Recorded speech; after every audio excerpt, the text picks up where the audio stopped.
Tadam! Voici le Google Pixel Slate, la fameuse tablette hybride ordinateur de Google. Dans le fond, vous avez deux produits en un. Vous avez une tablette quand c'est débarqué du socle avec le système d'exploitation Android et vous avez le Chrome OS. Quand c'est branché, clash, sur la base, et bien là, ça devient l'équivalent des fameux petits Chrome Chromebook que Google met en marché depuis un bon bout de temps.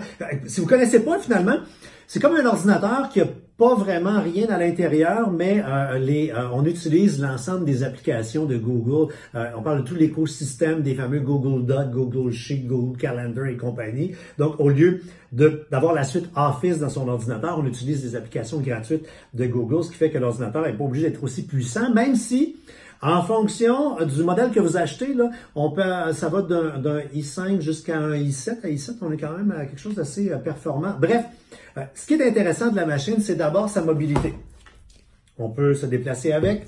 Quand c'est ouvert, clavier, donc on a l'avantage d'avoir l'équivalent d'un ordinateur. On a le fameux pavé tactile, ce qui est fort intéressant. Souris, vous voyez pas, mais c'est tout petit ici. Là. On a un et on a deux port USB, ce qui veut dire qu'on peut carrément brancher une souris là-dessus. Et comme c'est aimanté ici et que le dos est en métal, on s'inspire d'Apple pour être trippé sur les aimants. Mais regardez si c'est le fun. Petit détail, on peut choisir l'angle. Et en fonction qu'on soit à bord d'un train, en avion, au travail, on n'aura pas envie de placer l'écran de la même façon. Et ce qui est surprenant à l'intérieur de ça, écoutez-moi le son.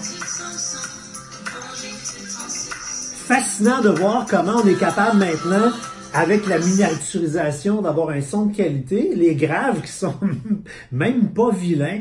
Bref, la seule chose qui est un peu décevante là-dessus, c'est la qualité de la caméra, mais c'est quand même pas un appareil photo. Là. Je sais bien qu'il y a beaucoup de gens là, qui, avec le iPad, le tablette, prennent des photos, là, mais c'est pas l'objectif. Si vous cherchez donc un 2 en 1 qui peut faire office d'ordinateur, mais également de tablette, cette belle bête est là.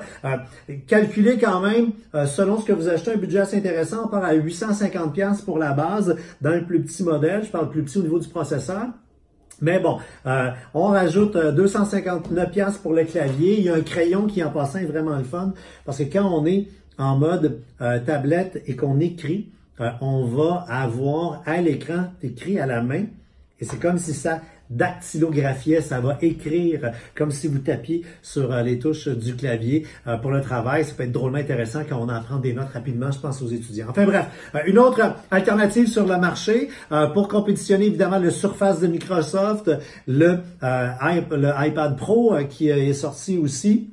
Vous le voyez, hein, bientôt, il n'y en aura plus une différence entre une tablette ou un ordinateur. Dans les deux cas, on aura quelque chose de portatif et de tactile.